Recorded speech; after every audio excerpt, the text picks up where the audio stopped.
এইবোৰ হৈছে ৰঙা চন্দনৰ পুলি আৰু আজি মই এইবোৰ লৈ গুৱাহাটী গৈ আছোঁ এখন কলেজত। এই কলেজখনৰ নাম হৈছে আৰ্য কলেজ। উলুবাৰীৰ ওচৰতে আছে এই কলেজখন। আজি তালৈকে গৈ আছোঁ মই এইবোৰ ডেলিভাৰী দিবলৈ। এতিয়া আহি আছোঁ মই ৰাস্তাত নেশ্যনেল হাইৱে 37 ৰোডত। আৰু এতিয়া আহি পালোঁ মই মাইহাং ৰেষ্টুৰেণ্ট। এই ৰেষ্টুৰেণ্টখন আছে তেতেলীয়াৰ ওচৰত আৰু ইয়াৰ পৰা প্ৰায় 1 ঘণ্টা ৰাস্তা যাব লাগিব মই। আজি দেখা পাইছে আপোনালোকে কেনেকুৱা ৰ'দ দিছে আৰু বহুত গৰম। এই গৰমৰ মাজতে আহি আছোঁ মই এতিয়া বৰ্তমান। যদি আপোনালোকে ৰঙা চন্দন বা বগা চন্দন কিনিব বিচাৰে বা ইয়াৰ বিষয়ে অধিক জানিব বিচাৰে তেনেহ'লে কমেণ্ট কৰক আৰু ভিডিঅ'টো অকণো স্কিপ নকৰাকৈ সম্পূৰ্ণ চাই থাকক।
আহি পালোঁ মই আৰ্য কলেজ।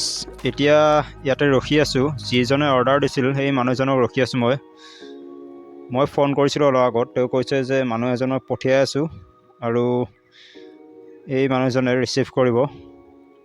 এতিয়া আছোঁ মই আৰ্য কলেজত। এয়া কলেজ,